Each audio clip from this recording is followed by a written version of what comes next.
actions. We're still trying to understand those better to see what lessons are transferable on a broader basis. But it, like I said, with energy plants, they took diametrically opposed actions. I know it's not chaos or random, but I haven't figured out what is the common dynamics I can apply. Yes, ma'am. Can I ask Sure. a question? I'm wondering too, does it make a difference who sets on what committee that does the allocations, et cetera? Because as I understand, the NRC, nuclear regulatory people are so, there's such a small group of them now that they would each have to inspect 600 plants a year in order to do all of the inspections, and of course that's not possible. So, Yeah, the NRC Nuclear Regulatory Commission has a staff of about 3,800 people. They have at least 2 inspectors assigned full-time to every plant in the country. In some cases, they have more than that. They conduct about 5,000 to 6,000 hours per year of inspection at plant sites. That varies if you're a good performer or a bad performer.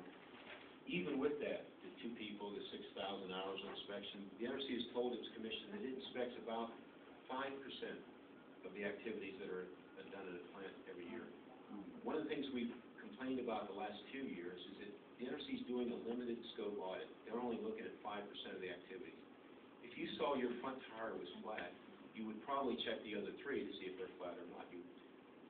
When the NRC finds a problem in that limited scope, if everything were equal, there's 19 other problems in the stuff they didn't look at, because each one represents 20.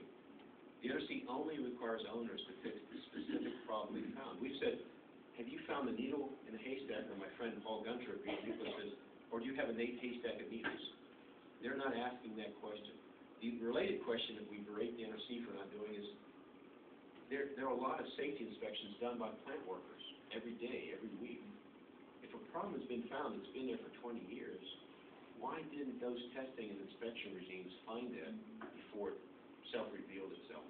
Until you fix the assembly line that's cranking out bad products, fixing the bad product at the end isn't enough. You're going to continue to crank out more bad products.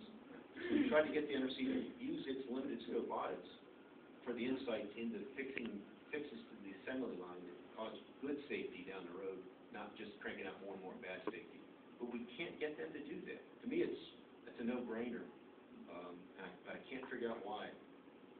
There is a new head guy, a new guy in charge of the inspection program for the NRC, who's I've known for a long time. I consider him good. I respect him.